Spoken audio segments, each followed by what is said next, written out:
YouTube, Ustream, and Facebook. Welcome to the Beaverton Broadcasting location of the Portland Insight Meditation Community. There's so many little balls in the air here. Speaking of that, we had a wonderful talent show last night. We ran over 2 hours, and one of the fellows did juggling for us. So coming out of here, there we are. Good. Mm-hmm.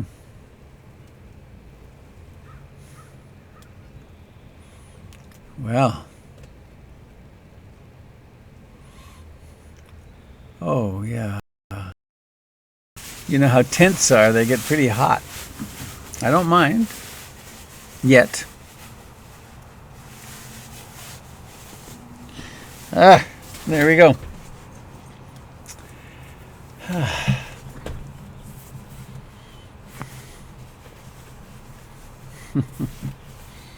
Hello, Tiffany. Should have seen Tiffany last night. She's a broadcast host. Stunning. She regaled us with Buddhist jokes between acts.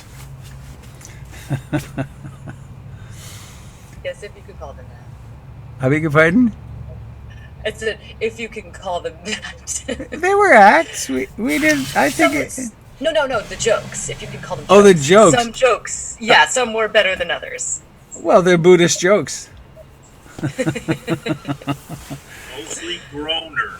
There's a couple. Yes. There's a couple of them that I want to get, but I can't think of them right now. Okay, here we are. Some of you are far away, and I guess you're all absent from here. It's probably a good thing with social distancing and all that. Is the sound okay for the moment? Yeah. Yep, good. All right. I got some different sound gear happening to make it easier at this end. So our plan today is really very similar to what we've done for years, with the re-inclusion of Jim Dalton after the meditation for a brief movement practice. Great. And let's begin. Actually, let me see. Is anybody here for the first time? It didn't occur to me to do that. Anybody here? I'm going to check the other screen. Anybody here for the first time? All right. I'm here the first time. Where are you?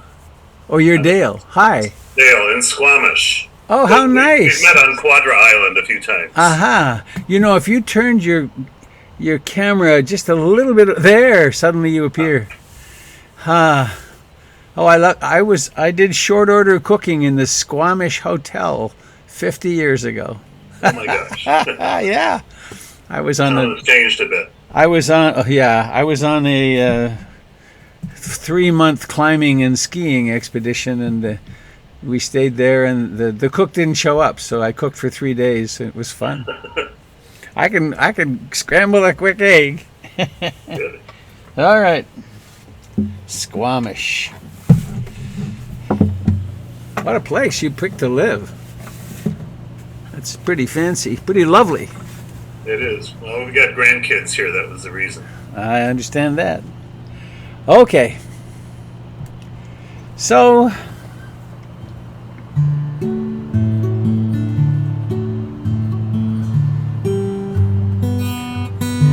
refuge in the Buddha, refuge in being awake, refuge in the Dharma and the way things actually are. It's actually a science-based approach, kind of more and more novel in the world. The science being the exploration of our own being with meditation. I take refuge in the Buddha, the one who shows me the way in this life. Namo Buddhaya, Namo Buddhaya, Namo Buddhaya.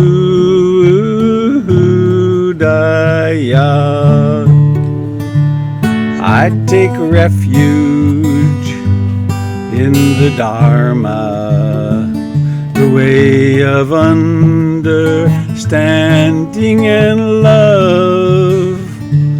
Namo Dharmaya, Namo Dharmaya, Namo Dharmaya.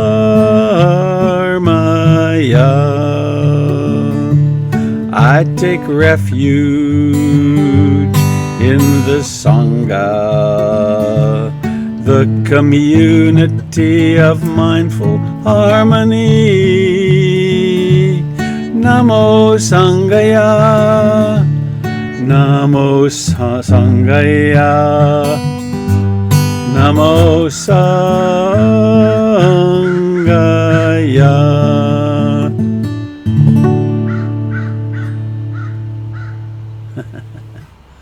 Can you hear the crow? Yeah, nice. Okay, my dear friends.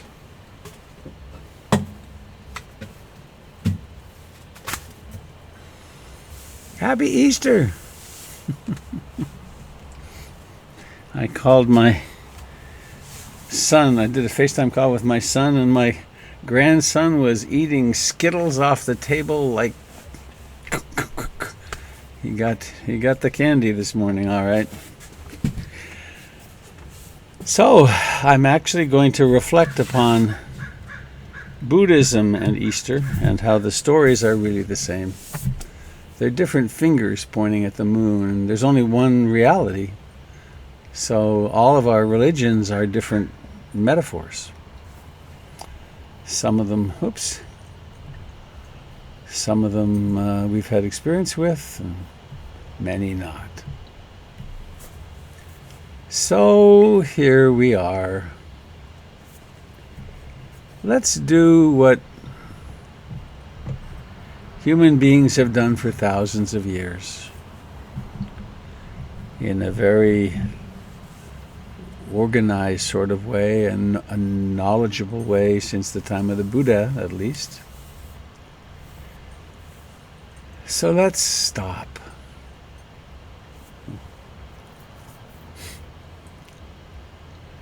When I said stop, it reminded me of a famous story of the Buddha. In his time, there were thieves and traveling was risky. And between the city he grew up in and another one, there was a guy that was known as Angulimala. And Anguli was the number 99. He had 99 thumbs. He didn't kill people, he just cut off their thumb. And he wore these thumbs in a necklace, which is more than gross.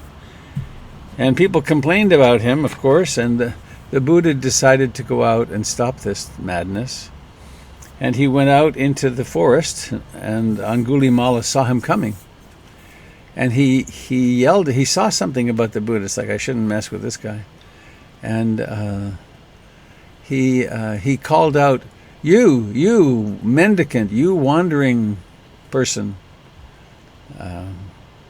stop. And the Buddha replied, Angulimala, I have already stopped. You're the one who must stop. And Angulimala went with him, and he practiced deeply and became an awakened being. And, however, when he went into the villages on his alms round, people still threw stones at him. His old karma still kept blossoming, but he managed to stop. So our task is also to stop, to set a new course, to arise from the unconsciousness of robotic patterns into being more attentive, having more choice. And how better to do that than to practice stopping. So I invite you to sit comfortably upright.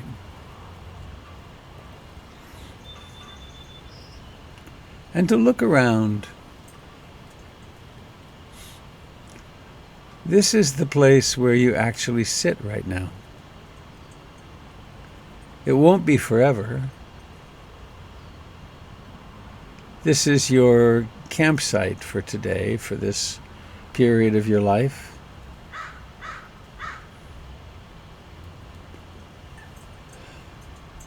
And whether we're sitting in a tent or a mansion, it's always, in a certain way, it's always the same.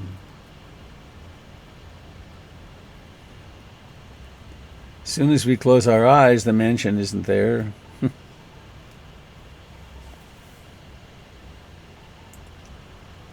And then we notice that there is a body sitting here.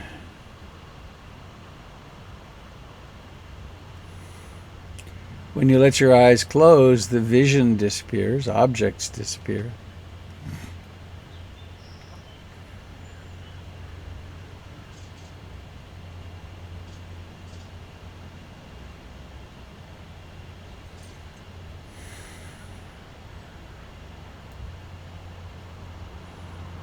Notice the life in your feet if they're touching the floor or even if they're not.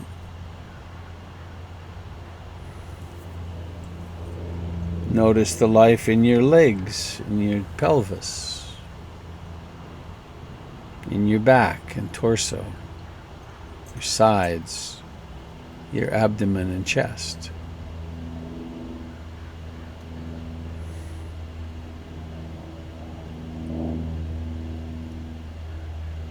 Receive the life in what you think of as your face.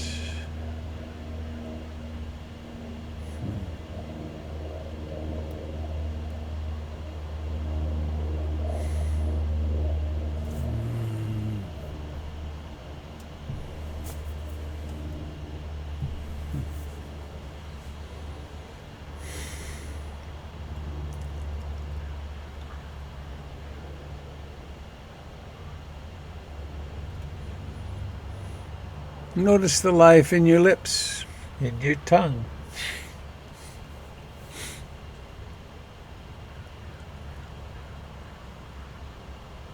And, of course, awaken in the life of the breathing body.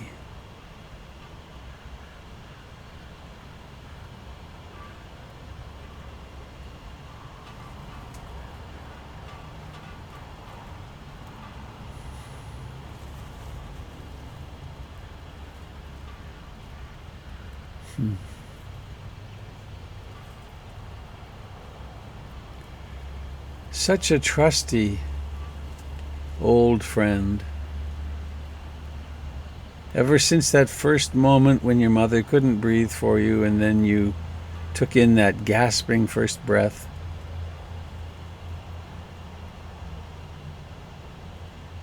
even though you may have paid attention to it 1/1000th of 1% of your life, this is a good friend.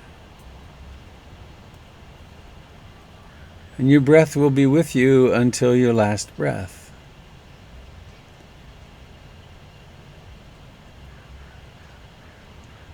And the breath exists only now. Right? Become aware of a breath you had yesterday. Even if you can remember a moment of breathing, it's a memory, not the actual experience.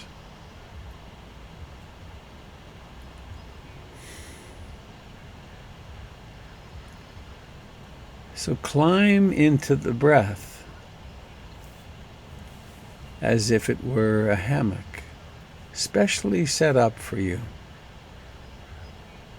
Rest in the breath. Abide in the breath.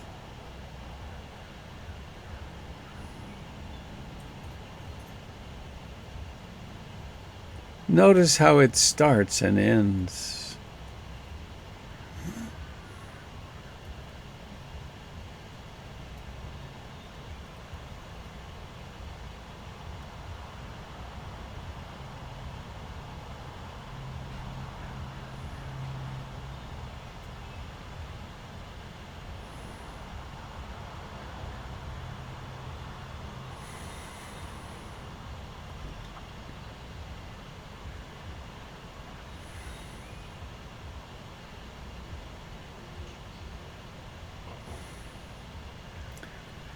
Notice the beginning of each breath, the end of each breath, the rising to fullness and the decline.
Of course,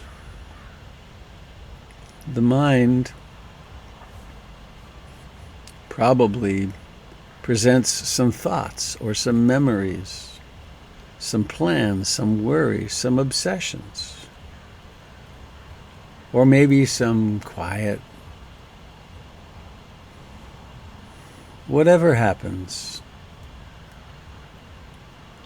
let us approach our experience with a simple attitude. I aspire to love and accept myself exactly as I am in this moment. I aspire to love and accept, to have compassion for, to be receptive to thoughts, memories, moods, sensations in the body.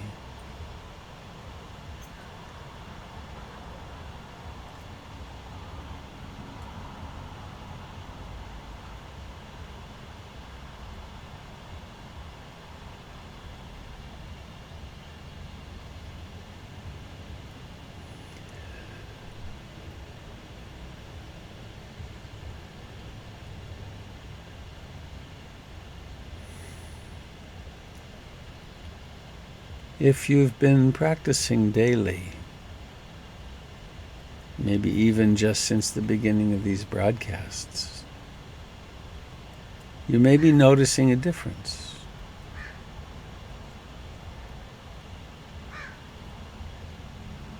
You may notice that awareness to the thought ends the thought. It may perk back up again in another moment, but awareness has this miraculous quality of bringing us into the present.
Please don't start or continue a war with the mind.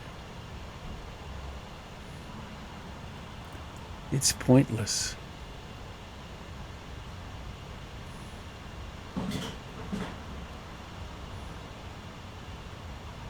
Don't indulge the self-hatred that sometimes arises.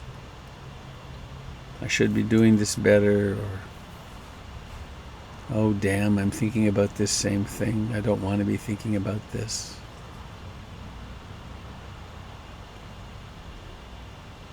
Or maybe the mind is colored strongly with desire, wanting, grasping, or disliking, aversion, hatred. Maybe it's very restless. Maybe it's sleepy, dull. Or maybe there's some doubt. Why am I doing this? Does this work? Can I do this?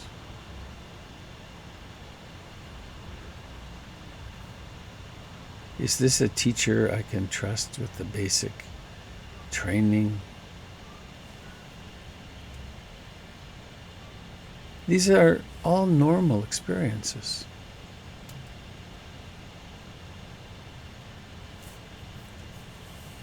What's new, in a way, is stopping.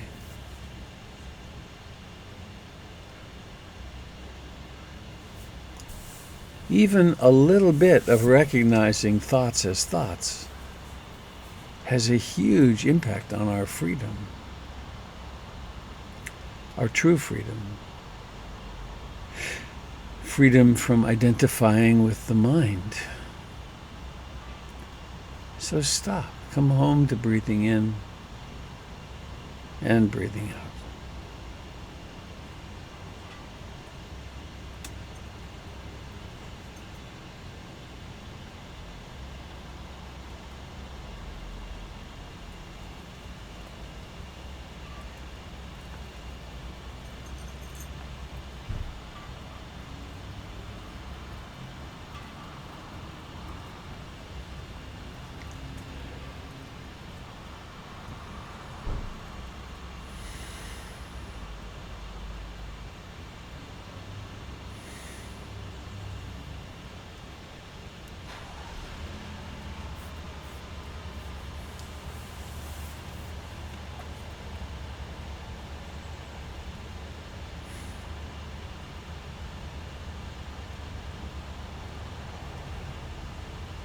Some people I've spoken to are suffering with overdosing on COVID-19 information and news.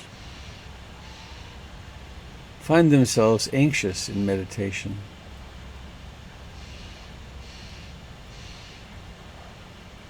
Take that anxiety as a meditation object. Look at it closely. Where does it exist in the body? And stop. Let it go. Come home to the neutrality and beauty of breathing in and breathing out.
Where I am, there is a slight cooling on the left side of my body. I infer from that a wind. What are the temperatures like in your body? Where is it warm? Where is it cool?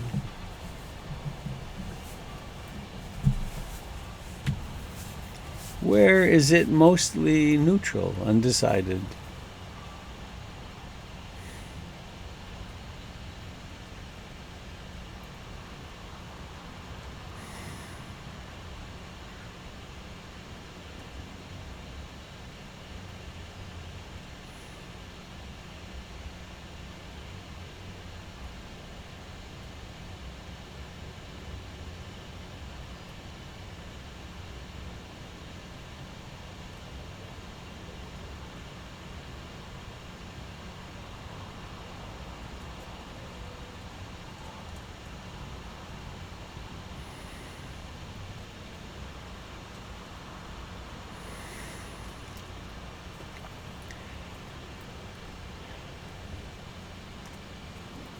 We are indulging in or practicing,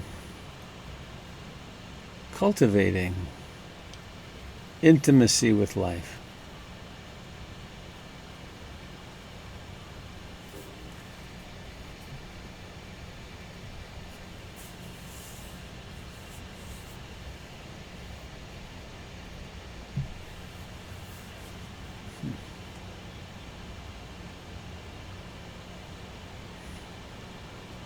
As Stephen Levine used to say, we are accepting the healing we took birth for.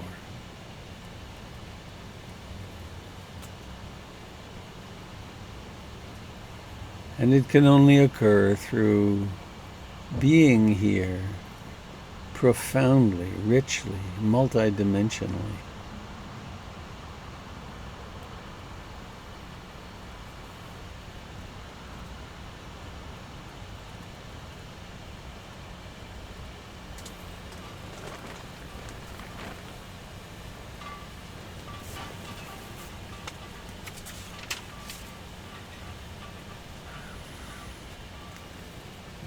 Coming back, waking up. It doesn't matter if the wandering mind is 1/10 of a second or 10 minutes. The miracle of mindfulness occurs. And then we strengthen it. We recognize it, and then we relinquish the distraction, quote. And then we take up the breath again.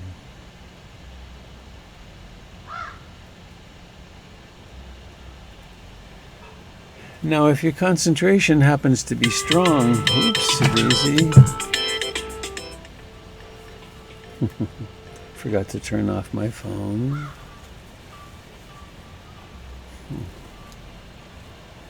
If your concentration happens to be strong and you don't need to make effort to be with your breath, then simply rest back in awakeness. Notice what's happening.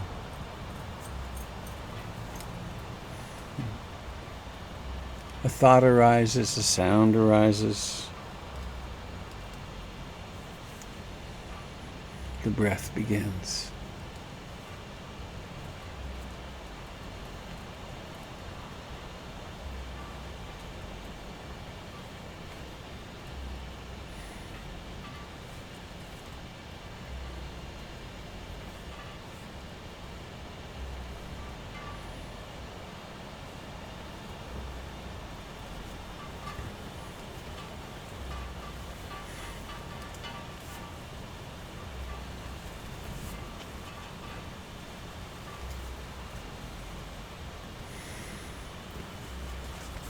And if pleasure or ease or delightful feelings happen in your body, don't hesitate to abide in them. Let your meditation become a time and place of ease and comfort. This is that stopping. There's nothing to do right now except be.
The coronavirus and this epidemic, pandemic, are making it really clear we're all connected. We all breathe the same air, drink the same water. We all get born and live a lifetime and then die. We all want our children to be safe. We want to be loved. We want to be loving.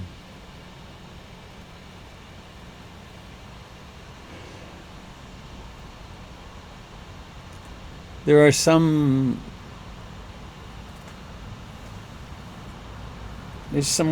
malware, I think, in the human genome that somehow allows us to be very greedy and to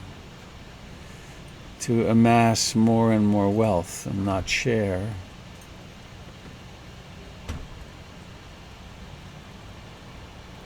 But right now, right here, isn't it clear that we all have enough right now? Right now, this second. We have what really matters, which is the Dharma and the capacity of loving. Now, of course, food and shelter and medication, etc., all matter. But this is something to cultivate, the sense of enoughness.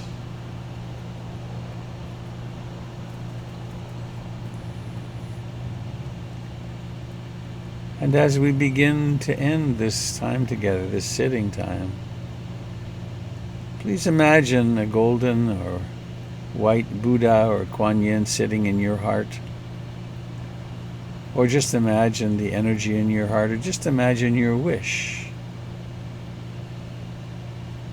that the person sitting here as you awakens, is loving and loved and feels content and safe.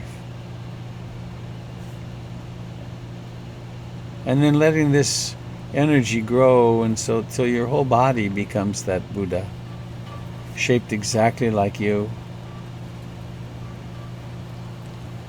until her skin is exactly continuous with yours, contiguous, and radiating now this love, this contentment to your loved ones, to your friends, to everyone in this broadcast.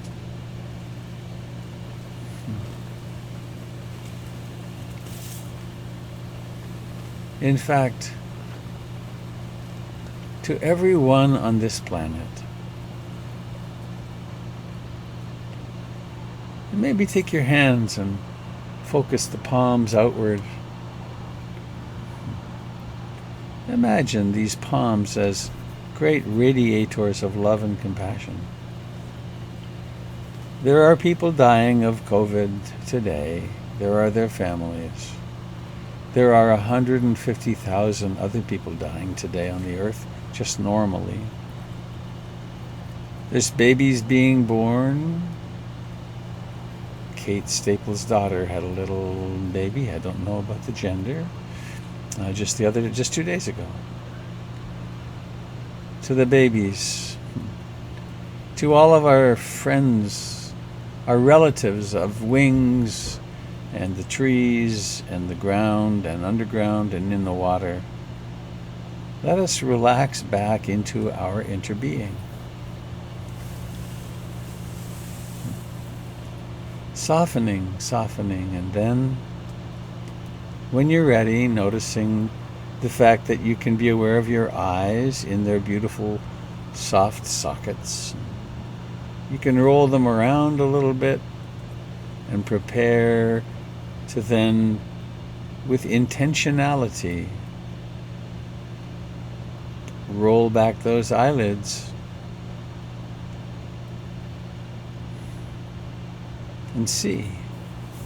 In this case, I see these beautiful little, slightly bigger than postage stamp images of people that I love. How nice. And before we go on to Jim for a few moments of mindful movement, I want to see if I can bring this up by way of an announcement. I think I did. This is the layout of the classes, spring classes, which are coming up. They're going to be online. I am doing one on the Dhammapada. It's an 8-week series, very interactive, using 2 different translations of the Dhammapada, which is an elegant, the single most translated Buddhist document. And it's an elegant, it's like pithy statements, which are the core of the teachings. And then Gary Sanders is doing a class on the 4 foundations of mindfulness. If one is serious at all about insight meditation, really knowing the 4 foundations of mindfulness is, it's kind of like having a map to the territory. And Doug Pullen is doing an introduction to heart cultivation, the Buddha's teachings on loving kindness, compassion, sympathetic joy, and equanimity.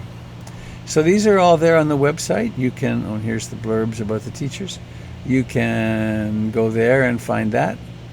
And there's one other that it's too complicated to get to right now. But next Saturday in the afternoon, Richard Lang, I forget when it is actually, Richard Lang is going to conduct a Zoom gathering on the Headless Way.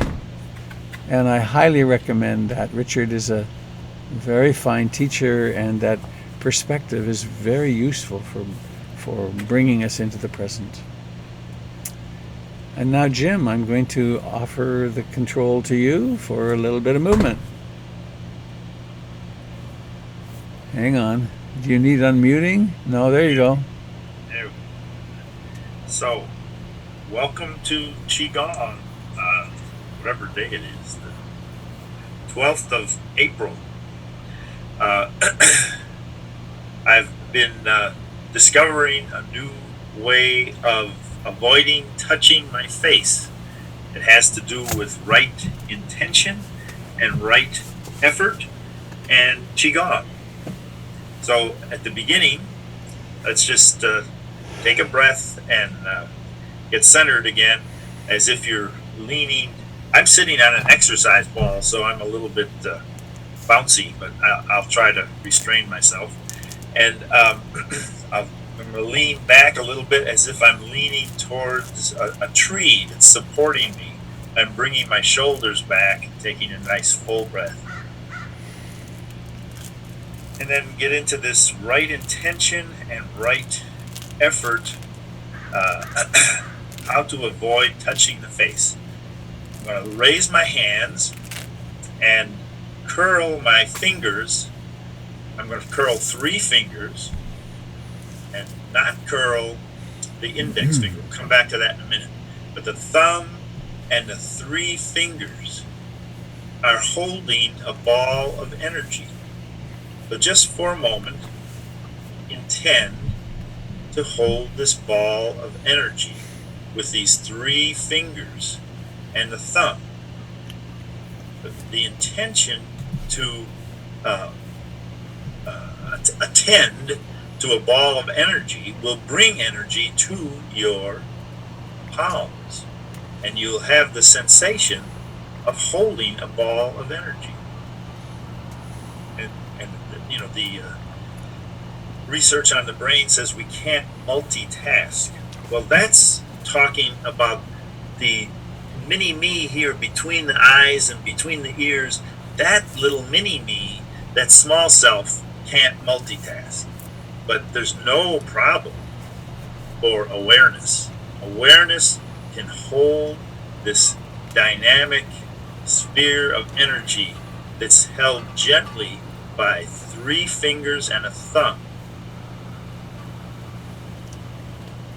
Directing, and whenever your mind wanders, you come back. Where's that ball of energy? Oh yeah, there it is, there it is, there it is. Meantime, there's this index finger that's holding an underlying attention to be open-minded and open-hearted. We are on retreat, so to speak, with a purpose, with a focus, and that one focus is to open our hearts to more wisdom and more compassion. So we hold that one focus, even though part of our awareness is holding this ball. We're multitasking with awareness, not with the little mini-me mind, but the huge mind, the big mind. It is totally capable of dividing. It's not dividing, it's including a single purpose to open to wider compassion and open-heartedness, and to deepen our wisdom. That wisdom and compassion is our purpose, and it's maintained by the index finger. And the flow of chi through the finger is different if it has a purpose. Other fingers, when it has this attending with acceptance, and then at the same time, room to do it, we're holding these towards compassion and wisdom. All of that's going on at one time, not because it's my mind, but because awareness has all this capability. Now, stand and breathe. Drop your hand, but don't lose the posture, the gesture in the hand. And just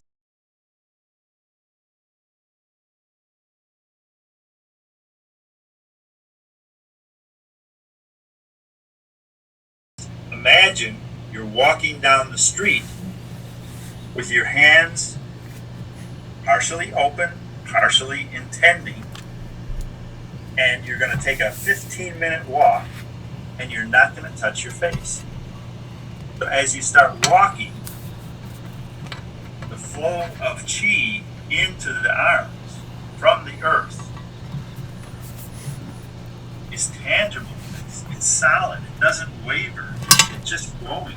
And for 15 minutes, you don't touch your face. There's so much alive in your hands. There's so much alive in your feet. If we were outside walking, there would be flows of energy down your feet, into the ground, up the legs, into the small of the back, into the dantian behind your belly button, and between your hips. There's this energy circulator, consolidator, I should say, consolidator. So that's a way of practicing mindfulness, heartfulness, and avoiding touching your face. Thank you very much. I really appreciate the time to practice with you. It's always wonderful to see all the little faces in our grid. So now I'll send it back to Robert, I hope. I don't know if he's ready. He's ready. Okay. I was experimenting with holding this up in front of the camera so the people on the other channels could see it. It was awkward, great. But I think maybe they could see a little bit. Oh, okay.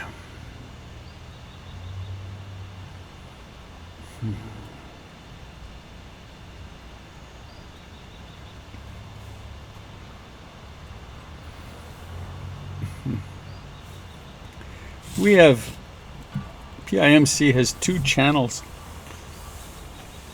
that we send out announcements on. One is the constant contact list, the announcement list, and there's also something called Connections, which is a listserv. And if you're not on those, I invite you to get on, because that's the way you'll know about things that are happening at the center, and a lot of things are happening. And you can do that by going to the website. The website. Who would have thought we would be talking in such ways? I remember when email first came along, I resisted it. I don't want another way that I have to communicate. What's the Pali word for website? Website dada.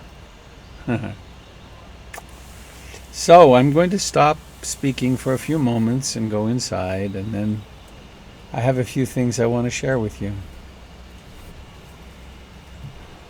Here we are.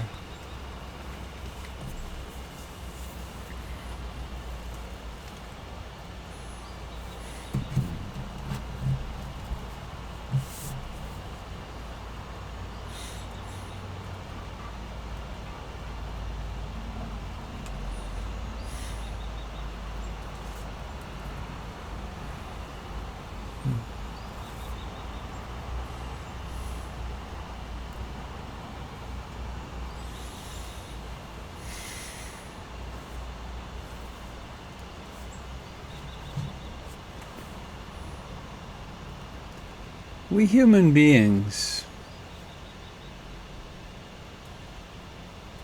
have quite a dilemma.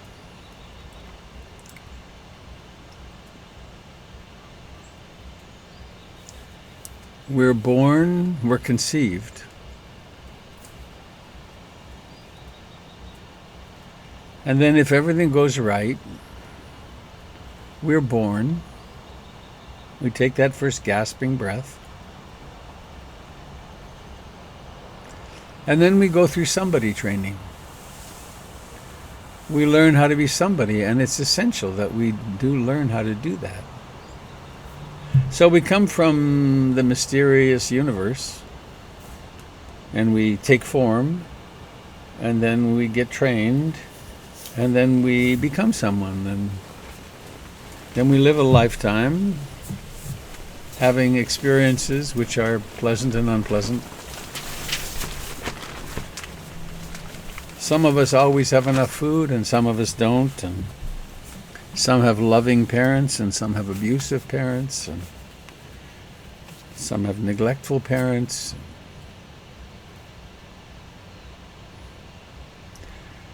Sometimes we live in a family where certain emotions are okay and others are not. A particularly pernicious conditioning that's been with us for a long time, maybe since the beginning, is that women are less intelligent than men. Fortunately, we're maturing, it would seem, a little bit beyond that. But whatever the case, we have this lifetime. And then we get old and decrepit and die. And sometimes we die much earlier. Right now we have this pandemic which is bringing death into the foreground. In terms of planetary coming and going, it isn't a huge increase. But it's really got our attention because any one of us could get it. And the news is telling us, and maybe our families are letting us know, that there are people dying, many. And it's really just beginning in the third world, where it's going to be horrendous. So here it is, Easter morning. And what I want to talk about is Easter. Easter as a Buddhist concept. Hang on, I've lost you there. I want to see you again for a moment. There you are. Hi. So,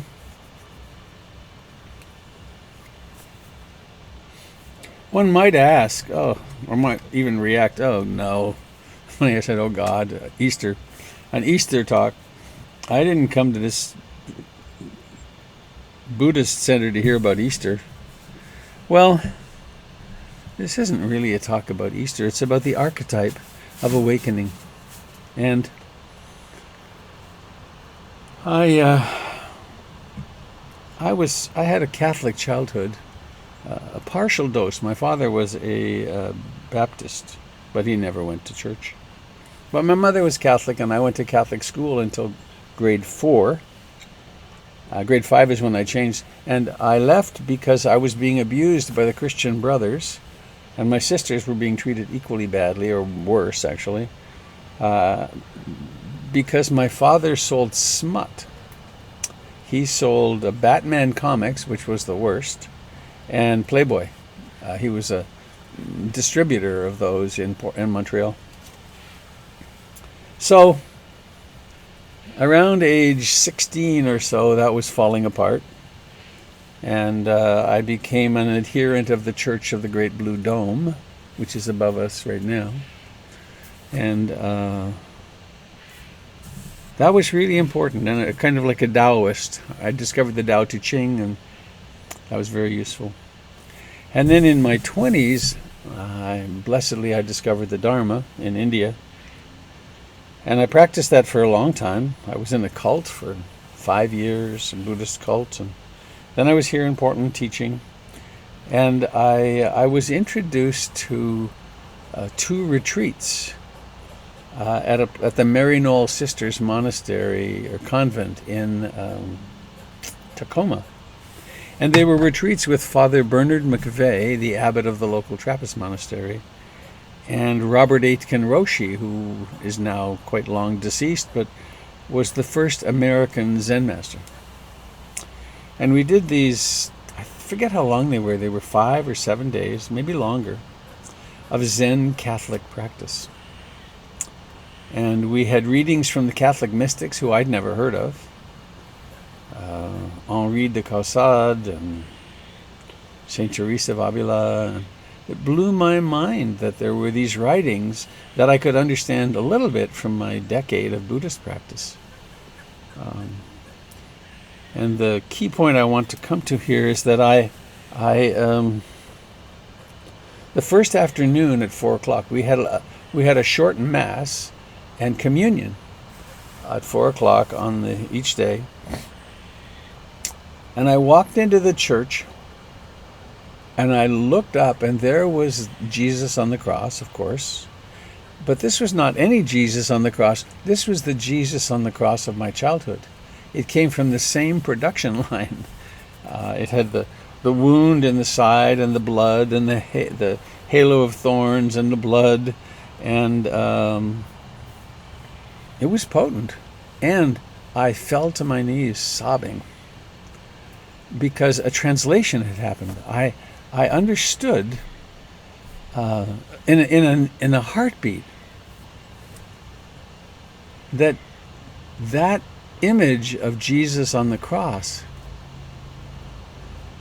is the same as the Buddha under the Bodhi tree. They're saying the same thing. Climb onto the cross and die out of this separate existence. And the Buddha in that first sermon,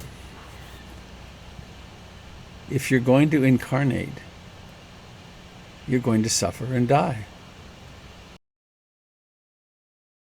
Died. The Marys came back 3 days later, and he was gone. He had risen. So that's one story, which says something about life and death. And then the other story, Siddhartha has done these years of practice, and he takes himself finally under the Bodhi tree, and he makes a vow. I am not going to leave this spot. I will die rather than leave here not awakened. And then he has his encounters with Mara and the various temptations. And then in the end, something happens and he wakes up. And he's no longer Siddhartha Gautama, the seeker. He becomes Buddha, an awakened one. Now the stories are different in that he then went on to teach, whereas Jesus disappeared, though there were some people who had stories about of him appearing to them. So these are two mythological stories that are about the same thing, which is, how do I make sense of life and death?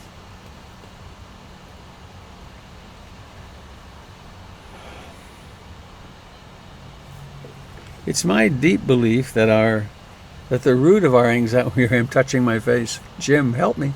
That the root of most of our anxiety is the denial of the fact that we're here very temporarily.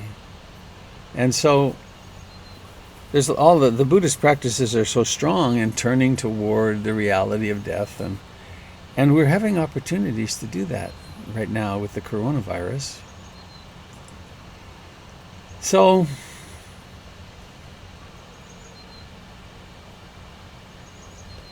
Father Bernard, Catholicism of my childhood, and he had me really work at forgiving Father Durnan, the priest of my childhood, and he said something really interesting, which was, you need to forgive him because he was a parish priest.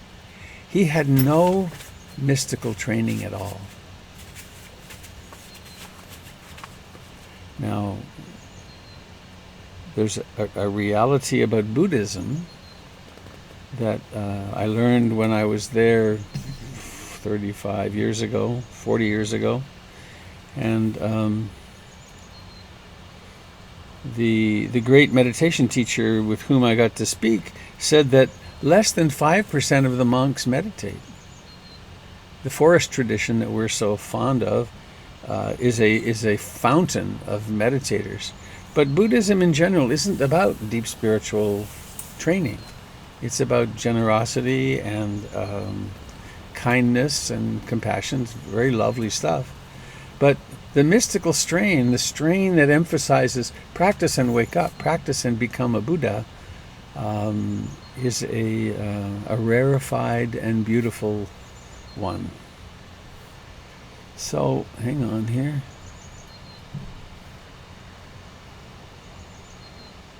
Yeah. In our practice, we start by articulating, who is myself? What about this body? What about these feelings? What about these thoughts and stories and what about these phenomena that I experience in the mind and the body? And we examine all that in order to realize that that's not who we are. It's a strange thing to dissect and be so precise, but it's always with the understanding that let's watch how things are impermanent here. Let's watch how they're coming into being and going out of being. That's right in the Satipatthana Sutra, again and again. And so the notion is that we do that, and then we start realizing that in doing that, we can feel much more connected with other beings. It's a phenomenon that happens on retreats. A great intimacy develops even in a short retreat, but in the 12-day retreats that I have taught in the past and will again, I hope, people don't know anything really about each other. Maybe a little bit from the sharing circles, but the sense of connection and unity is profound. So I want to speak a little bit about communion, the Catholic communion. Today, most Catholics aren't going to get to do it, but there's this ritual of the service, the Mass, and then the priest putting the little it's not cotton, the wheat, the little wafer on the person's tongue. Father Bernard told me something beautiful about that too. He said the purpose of communion is when you do it right, the priest has no room for creativity. It's a ritual. When you do it right, the moment of the communion wafer touching your tongue, you're supposed to have you aspire toward a transpersonal experience and become one with the Mass. The body and blood of Christ is a vehicle for focusing us to let go of the separate self and become one with everything and everyone. So I want to read this lovely quote from Martin Luther King, Jr., from A Christmas Sermon on Peace, 1967. It's a kind of Buddhist communion story. It really boils down to this, that all life is interrelated. We are all caught in an inescapable network of mutuality, tied into a single garment of destiny. Whatever affects one directly affects all indirectly. We are made to live together because of the interrelated structure of reality. Boy, he had a way with words, didn't he? Did you ever stop to think that you can't leave for your job in the morning without being dependent on most of the world? You get up in the morning and go to the bathroom and reach over for the sponge, and that's handed to you by a Pacific Islander. You reach for a bar of soap, and that's given to you at the hands of a Frenchman. And then you go into the kitchen to drink your coffee for the morning, and that's poured into your cup by a South American. And maybe you want tea. That's poured into your cup by a Chinese. Or maybe you're desirous of having cocoa for breakfast, and that's poured into your cup by a West African. And then you reach over for your toast, and that's given to you at the hands of an English-speaking farmer, not to mention the baker. And before you finish eating breakfast, in the morning, you've depended on more than half the world. This is the way the universe is structured. This is its interrelated quality. We aren't going to have peace on earth until we recognize this basic fact of the interrelated structure of all reality.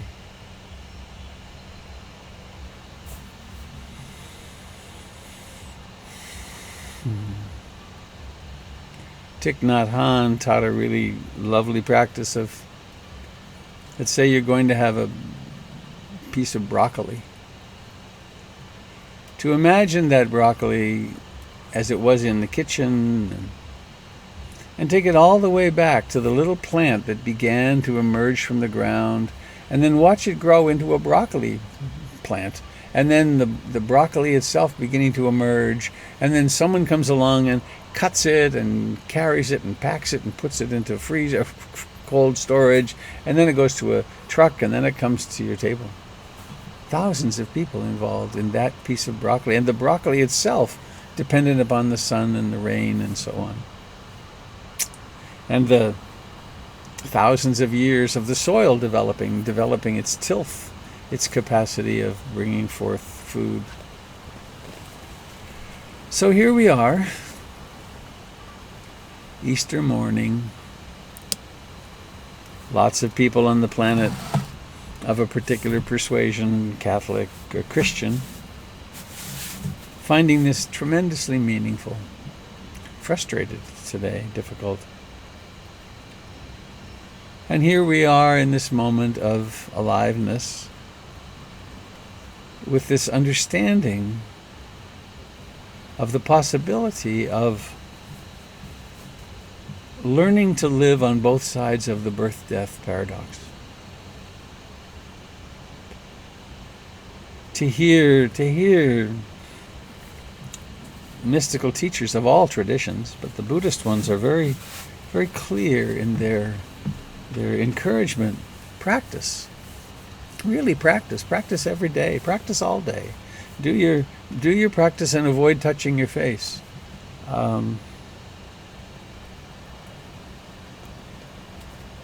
Be mindful all the time. And in this time of coronavirus, why not, if you can, why not take the time, take a couple of hours a day to practice? It could sound like crazy, but why not? Why not, when you go for a walk, leave the headphones at home and walk mindfully? Why not, when you do the dishes, do them mindfully?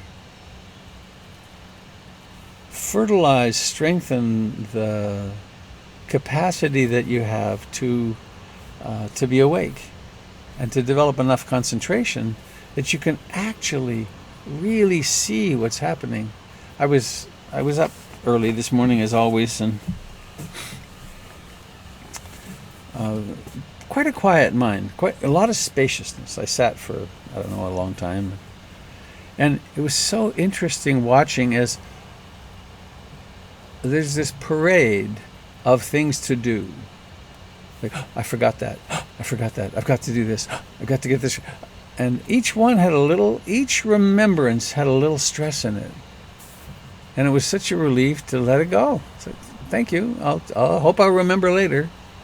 But it's really remarkable how in this mind there's this very frequent, and I suppose it's got really good survival value, like get things done and be responsible and so on. But it's such a relief to have long periods of time where you can just let go, to stop. It's challenging though, because waking up requires waking up to the whole enchilada. There's the side of the pain in the side or the back, or there's the side of I'm afraid of this virus. What's happening to grandma, or what's happening to dad, or what's happening to my kids. So all of those arise, but the strategy, the insight meditation strategy, is always the same. Don't deny it. Turn toward it. Embrace it. Disidentify. Oh, there it is. I can deal with that later. Thank you very much for sharing. Back to the breath, or back to being awake. Back to being a little concentrated with the breath.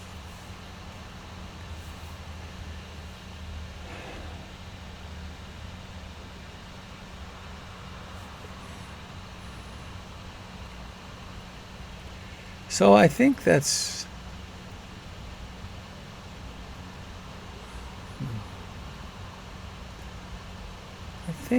oh, there's a poem. This poem's been lurking this morning, and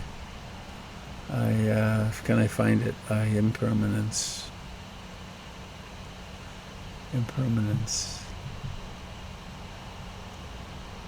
Yeah.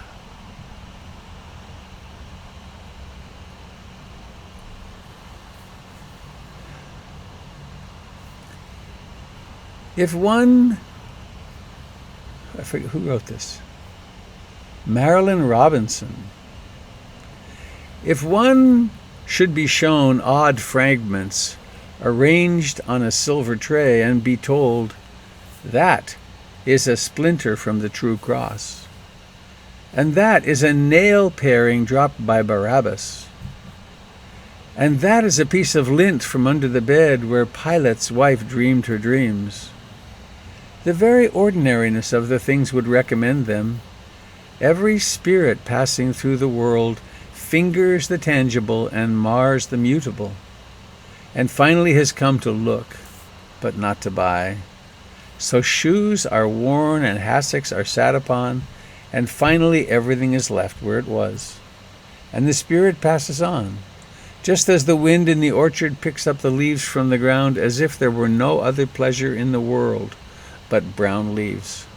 As if it would deck, clothe, flesh itself in flourishes of dusty brown apple leaves, and then drops them all in a heap at the side of the house, and goes on.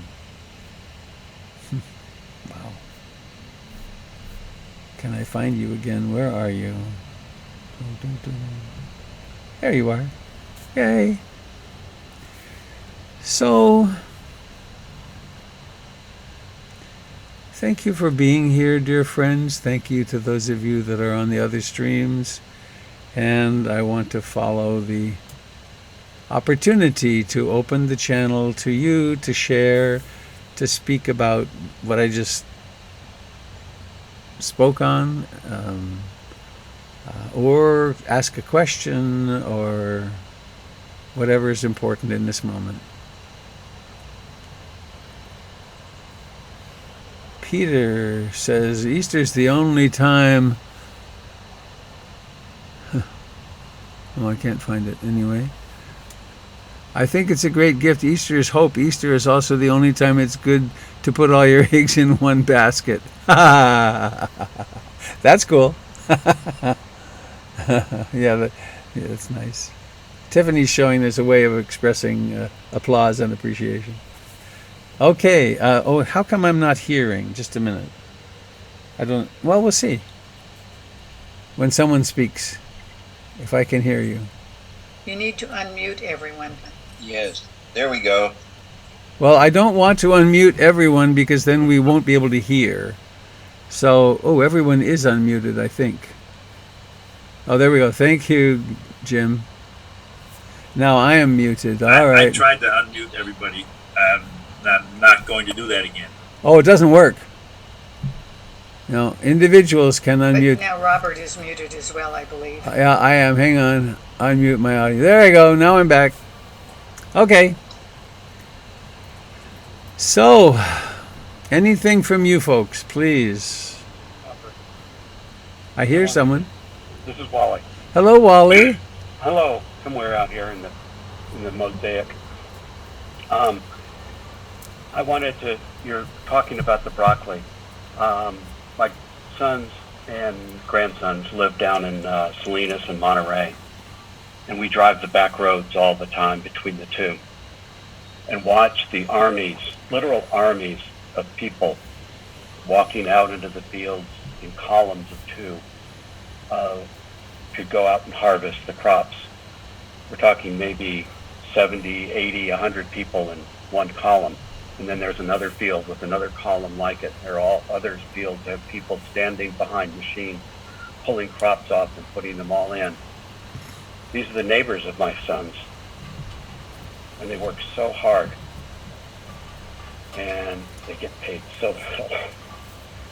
And I just whether they're harvesting berries, strawberries, or broccoli, or cauliflower, or artichokes, or peppers, lettuce, all of that sort of thing down there.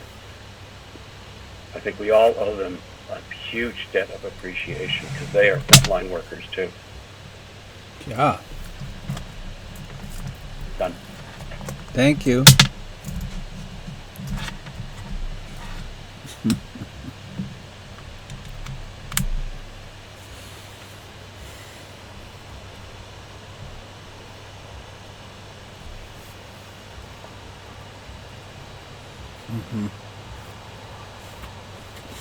You know, the Dalai Lama was here a few years back, and one of my students bought me a ticket for the special fundraising luncheon that was $750 a person. and it was full, and it was a who's who of the important people in Oregon, the governor and the Dalai Lama, in his inevitable way, inevitable and inimitable. He was talking about poverty and the fact that the wealthy countries of the world, the wealthy, must help the people who need help. And he said that people forget that the purpose of wealth is to be of service to others. And then he kind of giggled, that devilish little giggle of his, and said, well, actually, this should start in this room. You should be contributing to the welfare of the poorest among us. And he went on a little bit, and then he said, you may not like this, but I am exercising my First Amendment rights.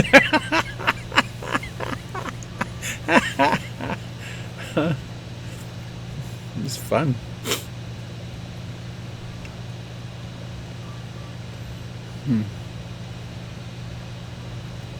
He is funny. Nobody's jumping in. I'll tell you another story about him. At a teacher's conference I was at, he was coming, and they told us it was a Spirit Rock, we all had to leave the property and then come in through the metal detectors. And there were police and Secret Service, and then there we were in the Dharma Hall waiting, and one of his front people came in and said, His Holiness will be here in 5 minutes. You don't need to do a simple bow will be plenty. If you have monastic vows and you need to do a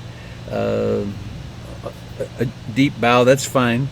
So he came in, and I mean, here he is. It's the Dalai Lama, His Holiness. And he went to his seat, and then he spoke for just a little while. And then he said, it's very tiresome when people think you're special in some way, and then you can heal them, and I'm just an ordinary monk. And then he said, he kind of shrugged his shoulders, and he pulled his coat, and he started undoing his, those Tibetan shirts that have the ties down the side. He undid them, and then leaned forward and said, you see this rash? I've had this rash for 3 years. Would I have this rash if I was a great healer? Do you know anyone who's a healer? And it was such a wonderful way of diminishing the projection a little bit. And then there was a very specific. The group was approaching different questions. What about Dharma and psychotherapy, or what about is the Dharma getting watered down in the West, and so on. And they had this setup where there would be two very important speakers, people who published lots of books, and they'd argue a couple of sides, and then there would be two others, lesser. And so they went back and forth, and then it got to him. And they said, what do you think? And he laughed and said, I can only remember what the last person said. He's a humble man. Beautiful. So, back to you. Hi, Robert. Is that Danny? Hi, Danny. Good morning. Hi. As a good Buju, I wanted to mention that this is also the week of Passover, and a very interesting holiday, and in line with Easter, it's all about renewal. It's about the spirit of spring, and that life is renewed right now. And the particular aspect of Passover is about celebrating the freedom from oppression that we all can relate. That we were all slaves, and now we are free, and that's just a good. One of the reasons for that I keep practicing that particular ritual, and I did learn a sort of interesting thing about Passover this week, and one of it was the ritual, which is one of the major rituals of the Jewish religion, is done at home, and the reason for that was the Romans burned the temples, and so the Jews had to, so it became the first shelter-in-place ritual that we had to do. It's one of the major holidays, and it's practiced around around a meal with friends and family, and it's about the freedom from slavery, or the escape from Egypt, and so it's just a nice thing to I like to share that with everyone because we did it once at PIMC. We did a Seder there, but it's a lovely tradition. But as I say, I like it also because it is about, we have a chance, as Easter is, it's about rebirth, renewal, new opportunity, and maybe this is in line with the virus. This is a new birth, a new opportunity, something coming out of this shell. We're in the moth shell right now, and maybe something new and beautiful is going to emerge from this difficult period, and that is my hope. Thanks, Danny.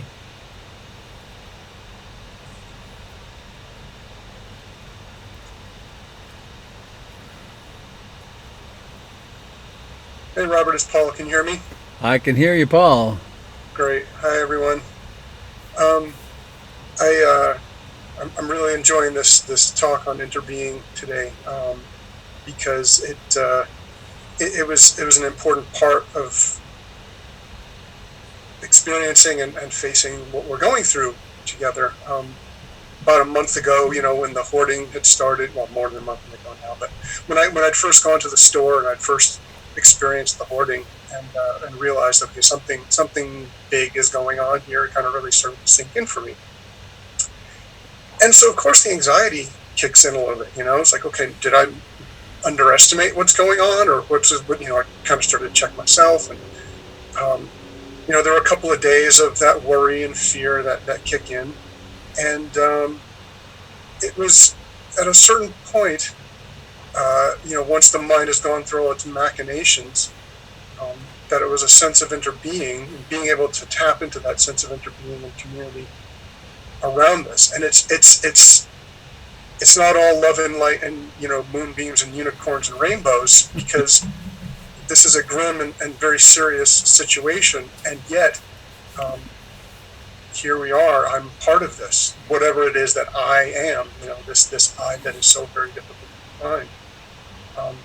A couple of years ago, I was driving to work, and it was, usual rush hour traffic, and over one of the overpasses, occasionally people will put up these billboards, various protesters and things like that. And one billboard really, one slogan really caught my attention, and it really sunk it in for me, and I think it kind of applies. It said, "You are not stuck in traffic. You are traffic." And here we are, thousands of people in our cars, just slowly, inching our way down the I-5. And it was like, wow, it's not that I'm separate from this. Here I am traffic. I am in the traffic. I am that's my role at this point. That's sort of this little piece in a bigger puzzle that I'm playing. And, even through this pandemic, as grim and scary as this is, it's not me and the rest of the world. We're all in this together, and I've played my role. I've played my role in the society, in supporting whether I'm willing to enjoy it or not. But I've played my role as this person who voted a certain way and purchased certain things, and this is sort of the end result that we've got.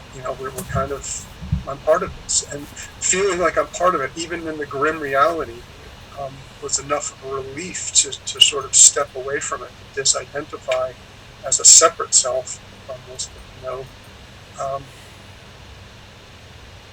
I'm part of this, and even I hope I don't creep anybody out with this, but you think about this virus, what it is. I mean, the scientists will debate whether it's life or not. Whether it's life or not, I don't think that's worth pursuing that definition, because it is genetic material. It is an organism that goes about and does its thing, and it's stealing genes from other organisms, and that's how it evolves. And so, in this sort of creepy, crawly kind of way, we are part of this pandemic, even at the most molecular and biological level. And it's still, again, I hope I didn't creep anybody out, but I'm part of this. We're all part of this. Thank you, Paul. Loving and also gruesome ways. Yay.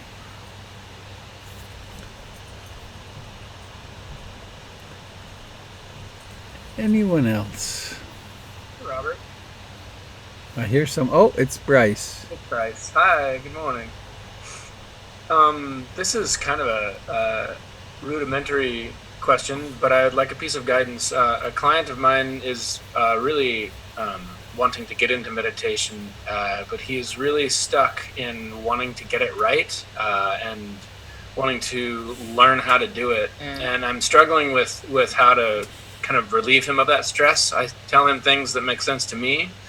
Just wondering if you could kind of speak to a beginner's mind and help me kind of frame it so that he might relieve himself of some of the stress. I have a very specific recommendation. Excellent. Connect him with the lead teacher over at the Portland Insight Meditation Community, and have him come talk to that guy, and he'll get very precise instructions that even take into account his psychological wounding. And also give him the book Mindfulness in Plain English, which is very helpful, very straightforward. And I always caution people, at the very end he gets a little capital B Buddhist, and so don't worry about that. But the first 6 or 8 chapters are just fantastic. And Excellent. And also just by your own example, but the call from within has to be pretty strong for the person. The book is called Mindfulness in Plain English by Henapola Gunaratana, but I suggest you go from the title. Is that any help? Yes, very much. Thank you. And so something I tell people when they go home from retreats and they're all fired up and the retreat was so great, and that is that you go in the door and the first thing you say is, "Hi, how are you? How was my time away for you?" Or when I had small kids, it was, "Can I take the kids now? You probably need a break." And then if you're going to talk about what you learned and out of the excitement, always keep an eye on the other person. And if their eyes glaze over, stop. And you're allowed to say once to a partner, "You know, honey, this is really exciting and deep for me, and I think it would be really a good thing if we did it together. And then after that, it's all by example. Because hounding someone, you need to meditate, it doesn't work. Right. Yeah. Any other follow-up to that question? Not for me. That's super helpful. Thank you. Thank you. Hey, Robert. It's So Vic. Hello, Vic. Hi there. I find that it's useful for me to think about the timing of some of these popular festivals. So, Easter, I just looked this up, turns out is the first Sunday after the first full moon after spring equinox. And when you kind of start thinking about it from that perspective, it makes it a lot more universal. I found that, for instance, there's an Indian festival called Sankranti, which is kind of the new year for a lot of Indian people. And that turns out it's the first new moon after spring equinox. Diwali, which is considered a religious festival in India, is the first new moon after autumn equinox. And so there's this underlying universality of seasons that seems to drive a lot of our major festivals, and that's an interesting thing to on for me.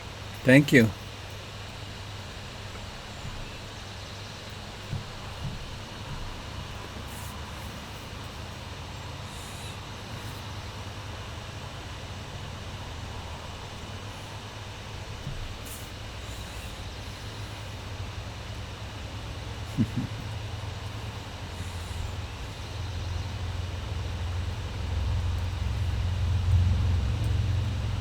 Robert?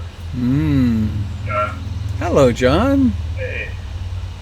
It's maybe not a question, but just to share my state of mind. I think it's getting hard to be isolated for someone who gets a lot of sustenance from group activity, and learning how to be vulnerable in times like this is on the computer is difficult. So just wanted to share that if anybody else is struggling in that way, and just trying to stay mindful, but sometimes it gets so intense it's hard to stay mindful of it, and it kind of switches you over. So There, appreciate that. Just wanted to share that to feel a little less alone with it. very much like on retreat.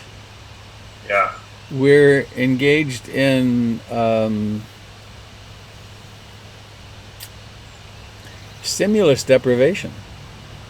And the ways that we distract ourselves and stay entertained and are really reduced. And so what happens is anything unfinished from inside starts coming up, and it gets really challenging sometimes.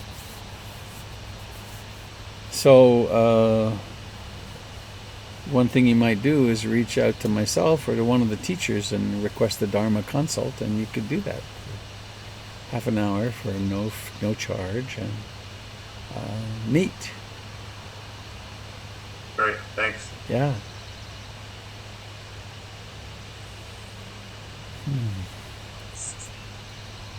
Robert? Cricket, there you are. Hi. Hi. As you're well aware, I do a lot of international folk dancing, and I guess one of the things that happened right off the bat with all of this isolation is that the dancers said, there has to be a way we can keep dancing. That was almost an immediate reaction, and now there are so many groups doing folk dance using Zoom. I could dance every day of the week with people all over the world, literally. Wow. And I've noticed, I also do some volunteering at OMSI, and there are science things. I guess the bottom line is that there's no reason, I realize it's not the same as being with people, but there's no reason to feel totally alone. There are concerts, there are classes in everything from flower making flower arranging to dance, to music, to anything you want to do. And I guess I urge people who are feeling stressed by the isolation to reach out onto the internet to things that you are interested in doing. And there are ways you can connect with others in almost any activity. There's yoga, you name it, it's out there online. And I encourage people to connect in that way, and also to reconnect with family. My cousins and I on my mother's side haven't actually seen each other for over 20 years. And this pandemic caused one of my cousins to reach out to me, and now every 2 weeks we're getting together on Zoom and actually seeing each other and finding out what's going on in our lives, and meeting their children whom we've never seen because they're less than 20 years old. So I guess I encourage people to reach out in whatever ways work for them.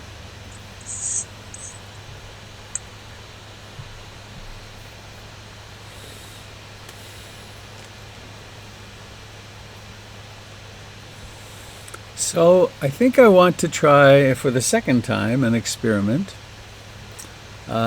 which is to offer you the opportunity to meet in small groups. I did this the other day without warning people first, and then some people wound up in groups of one because the people they were assigned with automatically didn't ever enter the room. So with that in mind, a minute or two from now, I will try that. And those of you that don't want to do that, I appreciate your being here today, and I'm grateful for that, for your presence. And I wish you well till I'm on again tomorrow morning at 7 if you want to join in then. So,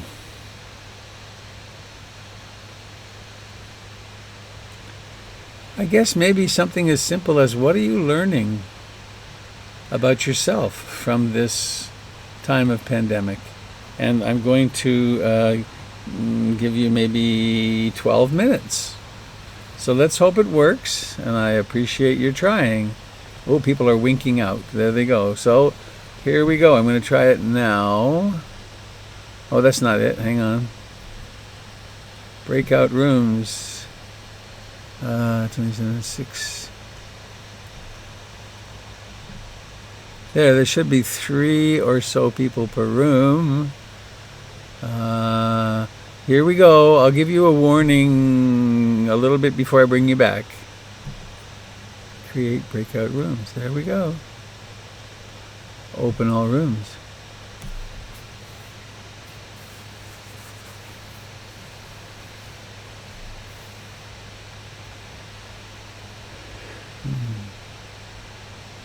Well, dear friends on the YouTube broadcast, I think I'll sign off now. I hope you have a wonderful day and that you stay healthy and remember to wash your hands.